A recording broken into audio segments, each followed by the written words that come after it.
Assalamualaikum warahmatullahi wabarakatuh. Healthies kembali lagi di Berisik, berbincang seputar informasi kesehatan. Nah, balik lagi nih, kita bakal bahas seputar masih dengan penyakit yang identik banget sama musim hujan, karena salah satu faktor penyebar penyakit ini yaitu nyamuk. Ya, pasti udah nggak asing lah ya kalau udah denger nyamuk, itu pasti tahu kita bakal bahas apa ya, DBD atau demam berdarah. Nah, karena pengembangbiakan nyamuk ini bisa kenapa banyak di musim hujan, karena biasanya ada di genangan-genangan air. Nah, untuk bahas lebih lanjut tentang DBD ini, kita udah mengundang bintang tamu yang sebenarnya kemarin udah sempat hadir nih ke podcast Berisik ini. Siapa lagi kalau bukan ada Dr. Evalistia Dewi dari Kepala Bidang Pencegahan dan Pengendalian Penyakit Dinas Kesehatan Kabupaten Purwakarta. Ya, selamat datang kembali dok di podcast Berisik. Nah, kali ini kita akan membahas DBD ya dok, demam berdarah Dengue, yang lagi identik banget kalau sama musim hujan ya dok ya. Nah, kira-kira penyakit ini tuh apa sih dok gitu? Iya, jadi DBD gitu ya, yang saat ini nih lebih tepatnya lagi disebut infeksi dengue. Oh gitu. Karena DBD itu kan sekarang demam berdarah dengue ya. Iya. Sedangkan saat ini fenomenanya begitu, tidak semua yang terinfeksi virus dengue itu ada perdarahannya. Oh, seperti itu. iya. Jadi kalau kita tetap mengira bahwa kalau ini tuh pasti berdarah ya, sehingga akhirnya jadi tidak waspada gitu. Sudah ada gejala dari infeksi virus dengue tapi nggak waspada karena tadi ada kata-kata berdarah. Nah, ini kan nggak berdarah gitu ya. Sedangkan infeksi dengue sendiri adalah infeksi gitu yang disebabkan oleh virus. Ya. Virusnya tadi namanya virus dengue gitu ya. Nah, virus dengue ini masuk ke dalam tubuh manusia itu melalui perantara. Perantaranya kita namakan vektor ya. Vektornya adalah nyamuk. Nyamuk yang sudah dikenal banyak oleh masyarakat ya. Itu nyamuk Aedes. Ya, seperti itu. Jadi itu nama penyakitnya penyakit infeksi yang menular dengan perantara vektor. Ya, berarti sekarang biar orang tuh karena udah judulnya demam berdarah mungkin, jadi kalau harus ada berdarahnya dulu gitu ya. Ternyata itu tuh anggapan yang salah ya. Salah. Dan itu kenapa harus ditegaskan lagi ya di sini pada healthy semua, karena akan mengurangi kewaspadaan kita gitu. Karena sekarang yang terjadi adalah banyak keterlambatan untuk mengakses pelayanan kesehatan, untuk terapi, kemudian juga keterlambatan akhirnya merujuk begitu ya. Akibat itu tadi gitu, penamaan yang di awal tadi, oh ya berdarah ya, ini nggak ada perdarahan kok, misalkan nggak ada mimisan kok, nggak ada muntah darah gitu ya, nggak ada bintik-bintik yang terkenal ya. Nah, itu yang membuat jadi pasti nih bukan DBD, itu anggapan masyarakat, padahal tidak seperti itu. Nah, berarti kalau seperti itu dok, gejalanya yang selain identiknya itu kan bintik-bintik ya, di luar itu kira-kira gejala infeksi dengue ini tuh apa? Ya, jadi tetap saja yang awal itu demamnya. Nah, demamnya ini untuk infeksi dengue ini khas gitu, demamnya mendadak tinggi gitu ya, dan demamnya tersebut bisa tanpa ada gejala yang lainnya, misalkan demam dulu tinggi gitu ya. Nah, tapi bisa juga ada gejala yang lainnya, yaitu berupa malah gejala di saluran pencernaan. Misalkan ada mual, kemudian ada sakit juga di daerah perut begitu ya, di daerah perut. Bahkan ada juga yang muntah-muntah. Nah, kemudian gejala yang lain yang itu jika tidak segera ditangani akan lebih banyak lagi gejalanya. Ada yang bisa gejala itu kayak shock gitu ya. Nah, kalau sudah sampai shock, ini yang sudah terlambat, yang kita namakan DSS kan. DSS. Dengue shock syndrome gitu. Kalau shock itu kan berarti ada penurunan kesadaran, ya. Itu udah yang paling parahnya banget gitu ya. Lemas gitu dengan keringat dingin. Iya. Itu akan banyak kita ngobrol di situ karena namanya infeksi dengue ini kenapa berbahaya dan harus waspada, itu karena hitungannya hari. Hitungan hari? Ya, hitungannya hari. Saya ingat jadi yang disampaikan oleh guru kita semua ya, Dokter Jatnika mengatakan kayak lagunya Krisdayanti. Yang Menghitung mana? hari. Menghitung hari. Ya, karena memang benar-benar hitungannya hari. Ya. Dan ada yang kita namakan fase kritis. Fase kritis, iya. Fase kritisnya itu mulai dari hari ketiga sampai dengan hari keenam. Hari ketiga sampai dengan hari keenam. Jadi enggak yang infeksi yang panjang gitu. Oleh karenanya harus tadi waspada sekali gitu ya, baik orang tua maupun apalagi tenaga kesehatan. Tapi berarti normalnya untuk infeksi dengue itu biasanya berapa lama misalnya? Jadi infeksi dengue ini bisa dari hari pertama tadi kan sampai dengan hari kritisnya di 3 sampai 6, kemudian ada fase konvalesen kan, penyembuhan gitu bisa sampai 7 hari atau itu tergantung daya tahan tubuh juga dari penderitanya gitu ya, bisa lebih, bisa kalau memang daya tahan tubuhnya kurang atau disertai infeksi penyakit yang lain begitu. Tetapi di dalam beberapa pedoman disampaikan memang demamnya 1 sampai dengan 7 hari. 1 sampai gitu. 7 hari itu Ya. demam terus selama 7 hari itu. Ada fase-fase yang mungkin juga sudah dikenal oleh healthy semua. Ada katanya seperti pelana kuda ya. Jadi ada fase naik, turun pertama gitu ya. tinggi gitu ya. Tapi ada fase turun. Nah, justru khasnya lagi di dalam infeksi dengue ini begitu turun harus waspada nih. Bukan justru malah harus waspada ya. Iya, betul, harus waspada, jangan sampai lengah. Nah, kebanyakan lengah karena dianggap sudah turun ya. Iya. Padahal itu mungkin ada di fase kritis malah. Jadi ada berbagai gejala ketika demamnya turun harus kita lihat keadaan umum penderitanya atau memang yang paling tinggi pada anak ya. Jadi saya sebut pada anak terutama.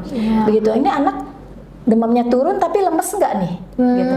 Kalau demamnya turun tapi di anaknya ceria, mau makan gitu ya, itu mungkin nggak masalah. Ya, Nanti itu udah masuk fase penyembuhan itu ya dok ya. Tapi kalau ketika demamnya turun, terus anaknya kok malah lemas, malah nggak mau makan, nggak mau minum, malah dominan muntah, kemudian sakit di perut gitu ya. Nah itu harus waspada. Itu berarti memang sudah masuk ke fase kritis mungkin ya gitu. Berarti untuk pengobatannya sendiri itu dok, berarti kita harus mulai dari awal atau gimana, dan kita tahu sampai kita didiagnosa infeksi dengue itu yang seperti apa gitu dok? Jadi sejak awal di demam hari pertama tuh ya, sebetulnya udah harus waspada. Terutama tadi disebutkan di musim-musim yang memang naik angka dari infeksi dengue ini biasanya terkait iklim, betul sekali pas musim hujan misalkan ya, anak nih kok tiba-tiba demam tinggi ya begitu tanpa ada gejala lain, demam tinggi. Kalau saran saya dianjurkan nih kepada masyarakat ya yang mungkin mendengarkan podcast ini segera saja dibawa ke Vaskes. Segera saja dibawa ke Vaskes tingkat pertama yang terdekat mana? Puskesmas misalkan. Karena di puskesmas pun ada alat diagnosisnya. Yaitu berupa rapid test. Rapid test. Rapid test itu sudah ada ya. Di puskesmas pun sudah ada begitu. Jadi rapid test ini akan akurat mendeteksi adanya virus ini pada hari pertama, hari ketiga demam. Di awal ya, di awal aja sudah bisa gitu, dan tidak perlu bingung ya untuk saat ini gitu, di puskesmas sudah ada nih. Gratis ya dok? Iya. Untuk gratis tuh, itu harus dicatat ya dok ya, gratis, karena kadang masyarakat suka ragu kan takutnya bayar atau apa ya. Untuk tesnya ini gratis ya. Mungkin nanti ada lagi tuh pertimbangan apakah ada BPJS, ya itu Iya. untuk retribusi yang lainnya. Tapi kalau untuk alat tesnya sendiri, untuk DBD ini sudah kita alokasikan bahkan ke puskesmas. Semua puskesmas untuk kondisi saat ini insya Allah ada tuh alat tesnya. Seperti itu. Jadi segera saja, jangan ragu-ragu, jangan ditunda-tunda. Nanti aja siapa tahu nanti turun sendiri gitu. Apalagi udah hari kedua, apalagi udah hari ketiga tuh. Biasanya di pertengahan hari ketiga sudah bisa masuk ke tahap kritis gitu. Seperti itu. Karena kadang kita justru maksudnya karena berbarengan dengan musim hujan ini ya dok, jadi agak lalainya tuh mungkin panas karena demamnya karena cuaca aja gitu ya. Di situ mungkin ya jadi kewaspadaan kita turun Tadi gitu ya. harus diingat ya, harusnya itu kan demamnya tuh tinggi, langsung tinggi gitu, mendadak tinggi. Mungkin kalau hanya flu gitu ya, kita sering sebut ya istilahnya awalnya meriang, meriang gitu gitu. tinggi lah ya, gitu. Dan sangat penting juga sih buat ibu-ibu yang masih punya anak kecil itu mempunyai alat pengukur suhu badan atau termometer ya. yang paling sederhana saja. Itu yang seperti bukan yang nggak perlu yang ditembak seperti itu ya, nggak perlu, cukup yang sederhana aja yang pakai air raksa juga dipakai kalau untuk apa ya, kewaspadaan ibu yang punya anak kecil itu rasanya cukup begitu. Jadi untuk melihat sebetulnya ini tadi jangan-jangan ya biasa kayaknya nih panasnya nggak begitu tinggi misalnya, hanya dengan perabaan misalnya. Nah kalau diraba itu kan juga beda-beda ya suhu tubuh, misalnya yang diraba sini dengan yang ketiak mungkin. Nah kalau ukur suhu kan masih di ketiak yang lebih akurat dibanding di mulut atau hanya di permukaan. Gitu. Nah kalau untuk pencegahannya nih dok di musim hujan kayak gini, kira-kira yang cocok yang kayak gimana nih? Ini kan viral ya, virus. Tadi mungkin ada pertanyaan sedikit ke pengobatan ya. Sebetulnya untuk penyakit virus itu sama sih dengan penyakit virus pada umumnya, yaitu sebetulnya self limited ya. Jadi self limiting disease. Jadi bisa sembuh sendiri dengan daya tahan tubuh kita gitu. Nah, untuk demam ini pun, infeksi dengue ini pun tidak ada obat yang untuk dengue gitu, nggak ada ya sampai saat ini, sampai dengan yang kemarin saya dapatkan dari guru saya masih seperti itu gitu. Jadi belum ada yang betul-betul yakin infeksi dengue, maka yakin ini antivirus untuk dengue, maka tidak boleh dokter kita ya, saya ingatkan lagi kepada teman sejawat atau kepada tenaga kesehatan yang lain, jangan membuat kabur gitu istilahnya, ini udah diobati kok buat DBD misalnya, ini udah diobati untuk dengue, karena memang nggak ada. Kenapa saya ingatkan? Karena jangan sampai orang tua merasa aman, sudah diberi kok obatnya, gitu ya, udah diberi obat untuk DBD-nya, padahal memang belum ada obatnya. Berarti yang diobati hanya gejalanya aja ya? Hanya gejalanya saja. Kemudian tadi cairan ya, kalau yang dengue ini kan tadi bisa terjadi perembesan cairan tubuh gitu. Jadi nanti aku makanya jadi shock, makanya dehidrasi, atau bisa paru-parunya keisi cairan, bisa di perut ya terisi cairan gitu, di lubang perut seperti itu karena terjadi perembesan. Oleh karenanya kita sampai ke pencegahan tadi, karena ini ada faktor penyebabnya, kita bukannya mencegah. Kalau untuk virusnya barangkali meningkatkan daya tahan tubuh ya, pada umumnya meningkatkan daya tahan tubuh seperti itu, dari makanan, dari istirahat yang cukup ya, dari aktivitas fisik yang juga rutin begitu. Nah, kemudian karena ini penyakit ditularkan oleh vektor, maka yang harus kita perangi, yang harus kita lakukan pencegahan adalah terhadap perkembangbiakan vektornya itu. Jadi si nyamuk yang ditahan nyamuknya ini, nyamuk Aedesnya ini, dengan cara masih saja yang paling efektif adalah PSN. PSN apa tuh dok? PSN. PSN, pemberantasan sarang Nyamuk. nyamuk gitu, yang mungkin dikenal 3M plus ya. 3M plus ya. Ya, 3M plus. Seperti itu. Nah, 3M plus tuh yang pertama apa aja nih dok? Barangkali buat nginget lagi nih healthy Ya. semua ya. Kira-kira apa M yang pertama? Jadi M yang pertama menguras. Menguras. Kenapa menguras? Akhirnya sampai kita harus mengenal nyamuknya ya. Iya. Gitu, harus mengenal nyamuknya. Nyamuk Aedes ini sifatnya seperti apa? Kita harus tahu. Karena untuk bisa tadi melawan, untuk bisa memerangi, kita kalau mau memerangi musuh harus kenal dulu. Iya, sama ya nggak sih terhadap musuhnya ya. lawannya, iya.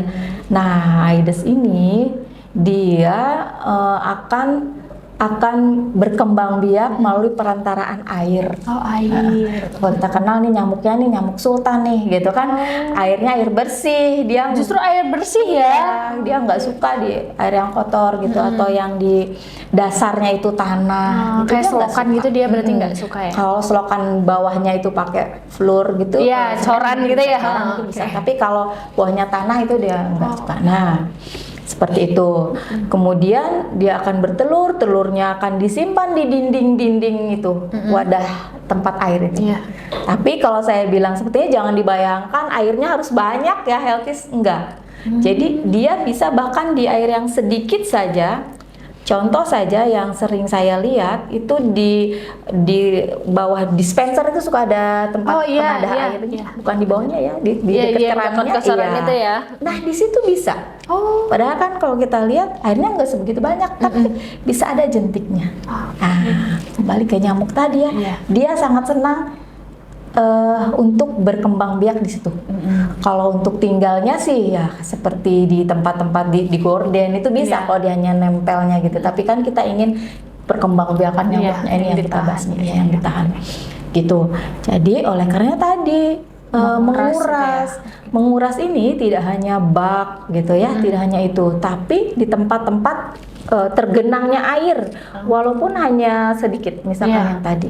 Dan jangan lupa, jangan hanya tumpahkan airnya kita sudah menguras itu, enggak, tapi dindingnya kan tadi, karena telurnya disimpan di dinding gitu, jadi nggak bermak kalau cuma dibuang airnya.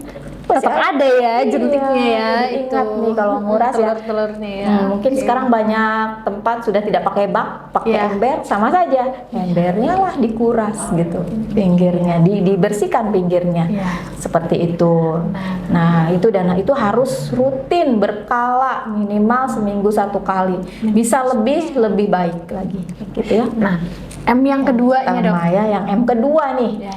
M kedua habis menguras menutup katanya. Menutup. Ya, kalau habis dikuras biar enggak Kemasukan nyamuk itu ya. kemasukan nyamuk lagi tutup. Itu untuk tempat-tempat yang memungkinkan untuk ditutup tentu saja ya. Iya. Memungkinkan untuk ditutup, kita tutup. Seperti itu. M yang ketiga mungkin yang ya, ketiga. M yang ketiga nih. M yang ketiga kalau dulu mungkin mengenalnya mengubur gitu. Iya. Nah kalau sekarang nggak mengubur, karena kalau dikubur berarti nanti lingkungan nih yang Iya. tercemar, terkena dampaknya, apa-apa dikubur, Iya. dikubur, terutama plastik ya. Iya. Plastik kan lama Susah. nanti dia Terurainya ya. terurainya, atau bahkan nggak terurai. Jadi apa? Jadi mendaur ulang. Oh, mendaur ulang. Iya, tuh ada yang memakai istilah menggunakan kembali Oke. gitu, reuse atau mendaur ulang tempat-tempat. Apa hubungannya barangkali gitu ya? Kok mendaur ulang? Nah, kita tahu tadi saya sampaikan bahkan di plastik saja misalkan Iya. bekas air mineral gitu ya. Iya. Keisi ini air dikit air hujan. Iya. Nah, itu kan bisa jadi tempat perkembangbiakan, makanya ini yang dimaksud mendaur ulang tuh ini, untuk plastik tidak Iya. terpakai itu jangan dibiarkan Geletakan di Iya. mana aja gitu ya. Jangan sampai seperti jadi itu tempat Tapi, sarang ya kembang harus biaknya. dibuang ke tempatnya, yang kemudian yang bisa didaur ulang ya didaur ulang, seperti itu. Dan Tuh. lebih ramah lingkungan juga ya kalau Iya, didaur ulang. kalau di- Nah, reuse. tadi kan 3M plus ya. Iya. Nah, plusnya ini apa nih dok? Plusnya ini ingat, plusnya 1 kali aja kali ya, enggak 3 kali plusnya. Oh iya, Ya. nggak plus ya, nggak kayak apa gitu. Plusnya adalah selain kita tadi untuk perkembangbiakan nyamuk ya, selain upaya-upaya yang dilakukan Iya. ada yang misalkan memakai larvasida, mungkin yang dikenal apa abate ya. Oh iya, bubuk abate. Untuk di tempat-tempat yang susah dikuras, ya kan? Kan kadang kita memang misalkan toren air di atas, Iya, susah ya masa itu. seminggu sekali rasanya sulit misalnya, Iya. bisa pakai bubuk gitu abate, larvasida ya.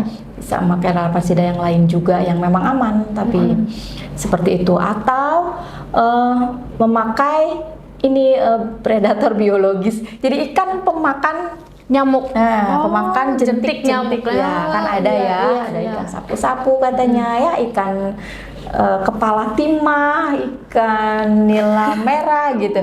Itu cupang juga cupang bisa, juga ya, termasuk ya. itu untuk di kolam-kolam misalkan, di tempat yang kita susah juga nih ngurasnya kalau untuk seminggu sekali atau tidak mungkin kan pakai larvasida, ya bisa melihara ikan yang bisa makan jentik ya, atau juga bisa memelihara tanaman yang bisa mengusir nyamuk gitu dengan baunya ya, ada lavender ya, atau tanaman Serai lainnya gitu ya mungkin. apa ya yang memang baunya menyengat yang bikin nyamuk tuh Nggak suka ya. gitu, itu juga bisa. Plus yang lain banyak juga bisa memakai upaya-upaya yang membuat kita tidak digigit oleh nyamuk gitu, healthy. Contoh nih pakai tangan panjang misalnya, kemudian memakai anti nyamuk, bisa repelen, bisa atau anti nyamuk yang aman yang lain yang dipakai, itu juga bisa gitu untuk plusnya itu seperti itu. Nah, kalau misalnya kadang tuh kalau di perumahan gitu ya dok ya, pasti udah identik sama ingin di fogging. Itu sebenarnya gimana dok? Bisa juga atau sebenarnya lebih bagus si 3M plus ini atau gimana? Iya, ya ada upaya yang dinamakan fogging ya, Iya. pengasapan lah ya, pengasapan. Nah, sebetulnya untuk fogging atau pengasapan sangat tidak efektif sebagai upaya pencegahan. Oh, justru Ya, enggak ya? iya, tidak efektif. Jadi memang fogging dilakukan, tapi bukan untuk upaya pencegahan yang rutin. Kita tahu fogging pakai apa ya? Iya. Ada Solar ya dok ya? ya, pakai bahan-bahannya juga yang untuk anti nyamuknya juga gitu, insektisida. Ya, insektisida. Yang itu bisa membuat lingkungan jadi tercemar juga kan, itu juga akan membahayakan ekosistem di sekitarnya gitu. Dan kemudian ada satu lagi, kalau bukan menggunakan insektisida, ada juga ancaman resisten terhadap insektisida tersebut gitu. Jadi nanti yang butuh yang lebih tinggi lagi atau butuh double, yang itu tentu saja kan kalau insektisida bahan berbahaya ya. Bisa meracuni juga, jangan-jangan meracuni juga bisa ikut ke manusianya juga gitu, berbahaya. Selain itu juga kalau fogging hanya bisa membasmi atau mengurangi populasi nyamuk dewasa. Oh, bukan sejentiknya itu. Iya, jentik apalagi telur. Telur ya. Nggak bisa gitu ya. Padahal kita tahu perkembangbiakan nyamuk kan akan terus, siklusnya itu akan terus ya, daur hidupnya ya akan terus berputar gitu. Nanti yang ini yang dari telur jadi jentik jadi dewasa lagi gitu. Jadi pupa kemudian jadi dewasa lagi. Padahal kalau kita berhitung tinggi biayanya pun ya kan dibanding mesin fogging itu deh. Mesin fogging dan juga insektisidanya kalau dilakukan secara berkala seperti itu, dibanding kalau yang kita PSN tadi Itu gratis ya dok ya sebenarnya. Iya, hanya perlu upaya aja untuk tidak mager. Termasuk jangan buang sampah tadi plastik sembarangan misalnya, termasuk kalau misalkan ada itu ya diambil lah gitu. Nah, ini bisa jadi sarang nyamuk. Kita harus aware bareng-bareng gitu. Iya, aware sama lingkungan gitu. Bagi bapak-bapak misalkan kalau Jumatan tolong tuh di masjid tempat ibadah. Kalau misalkan ada dispenser di sana, coba dilihat-lihat, coba. Karena saya pernah menemukan di salah satu tempat ibadah bagus ya disediakan dispenser minum kan gitu bagus ya. Minum. Tapi ternyata ada jentiknya tuh. Saya lihat sendiri. Itu ini ya nggak kalau bapak-bapak biasanya nggak peka dok. Jadinya gitu ya. Jadi nggak nyampe ngecek ke sedetail itu mungkin ya. Itu rumah ibadah, kemudian sekolah, perkantoran, ya kan? Karena kalau di rumah barangkali kita bisa tuh ada salah satu upaya lagi yang namanya GIRIJ ya. Gerakan satu rumah satu jumantik. Jumantik itu juru pemantau jentik. Kalau di rumahnya masing-masing kan bisa kita lah ya, anggota keluarganya yang jadi pemantau. Tapi kalau di sekolah, kemudian perkantoran dan rumah ibadah, nah ini dia harus dirembuk. Ya, harus ada piketnya juga sepertinya kalau memang tidak ada yang khusus OB untuk membersihkan gitu ya. Misalkan di sekolah. Sepertinya harus ada juga kesepakatan nih. Kalau saya sekolah dulu ingat ada piket ya namanya. Itu juga mungkin ada piket itu termasuk memantau jentiknya untuk kemudian melaporkan kepada gurunya, di sini ada jentiknya, kamar mandi ini ada dispenser ini karena sekarang di masing-masing kelas ada dispenser. Itu juga harus dilihat. Balik lagi nih dok ke awal tadi karena disinggung kewaspadaan kita kan menurun ya dok ya terkait infeksi Dengue ini. Apakah ada korelasi, ada hubungannya sama tingkat kasusnya dok? Ya, jadi untuk kasusnya memang tren kasus di 2024 secara nasional, kemudian tingkat provinsi termasuk kita di tingkat Kabupaten Purwakarta itu terjadi lonjakan. Ya, terjadi lonjakan. Memang kita kenal dari sejak dulu gitu bahwa DBD ini siklusnya kalau dulu itu per 5 tahun tuh memang ada kenaikan kasus yang lonjak gitu, tinggi. Nah, kalau sekarang ternyata siklusnya ini tidak 5 tahun. Oh, udah berbeda. Iya, kalau saya lihat dari data yang kita punya gitu, trennya itu per 2 tahun. Wah, dan itu udah sama sudah ya, data provinsi juga sama. Nah, bagaimana di Purwakarta? Lonjakannya cukup besar ya. Jadi kasus di 2024 sampai dengan November kemarin ada 1034 kasus di tahun 2024 aja ya. Ya, tahun 2024. Nah, dibandingkan di tahun 2023 itu ada 400-an kasus. Itu kan itu udah 2 kali lipat ya, lebih bahkan ya. Iya. Wah, Ya, ngeri ya. itu bisa jadi karena memang bukannya tadi kewaspadaan ya, tapi ini nih iklim kita kan saat ini. Jadi ini sangat tergantung iklim. Ketika suhu meningkat itu juga El Nino itu juga membuat kasus meningkat. Kita ada peningkatan ya dok ya, hampir lebih bahkan ya, lebih 2 kali lipat dari tahun sebelumnya. Nah, biasanya itu dok lebih untuk tahun ini gitu ya, lebih menyerang ke orang dewasa kah atau anak-anak kah? Ya, jadi lebih banyak penderitanya adalah pada anak-anak. Dan itu anak yang usia sekolah ya, yang masih usia sekolah seperti itu. Karena memang mungkin kalau anak-anak kan kalau jam-jam karena sifat atau nyamuknya ini nih suka menggigitnya di jam-jam bukan malam hari, tapi pagi hari. Ya, atau lebih ke sore hari gitu. Justru yang lagi aktivitas di luar ya. Di luar, di sekolah, di sekolah. Dia kondisinya di sekolah lagi belajar, bisa belajar kan diam gitu. Nggak kerasa ya, apalagi anak-anak ya, mana dia ngerti gitu itu nyamuk apa gitu ya. Betul. Berarti untuk tingkat kematian sendiri gimana dok? Iya, jadi untuk kasus DBD tahun 2024 di Kabupaten Purwakarta itu 14 orang ya yang kasus kematiannya, dan memang didominasi tetap oleh anak-anak ya. Saya mungkin daya tahan tubuhnya juga ya yang kurang mungkin dibanding yang dewasa. Kemudian ya itu tadi banyak anak-anak pada jam-jam segitu adalah aktivitasnya di luar ya, di luar rumah, di sekolah dan sedang belajar gitu ya. Jadi kita nggak ngeh dan di luar pantauan orang tua juga ya dok ya kalau udah lagi di sekolah gitu. Nah, healthies itu tadi ya dok ya. Nah, terakhir nih dok, barangkali mau ada pesan atau untuk healthies semua ya terkait DBD ini Mangga dok, silahkan. Iya, baik. Untuk DBD ini yang pertama adalah kewaspadaan. Jika ada anak yang demam, segera dibawa ke fasilitas pelayanan kesehatan terdekat. Ya, ke puskesmas juga bisa seperti itu karena sudah ada alat diagnosisnya untuk DBD. Kemudian yang kedua adalah kita harus mencegah dengan PSM yang masih efektif, yaitu 3M+, termasuk juga di sekolah, perkantoran, tempat ibadah. Jangan sampai lolos begitu. Kemudian yang berikutnya terkait dengan fogging bukan untuk pencegahan, tetapi untuk respon kita jika memang ada kasus yang meningkat di suatu tempat dan itu pun harus memenuhi persyaratannya. Jadi lebih dulu kita lakukan penyelidikan epidemiologi atau investigasi terhadap kasus, apakah ini lolos untuk fogging atau tidak. Jadi nggak serta-merta langsung di fogging ya.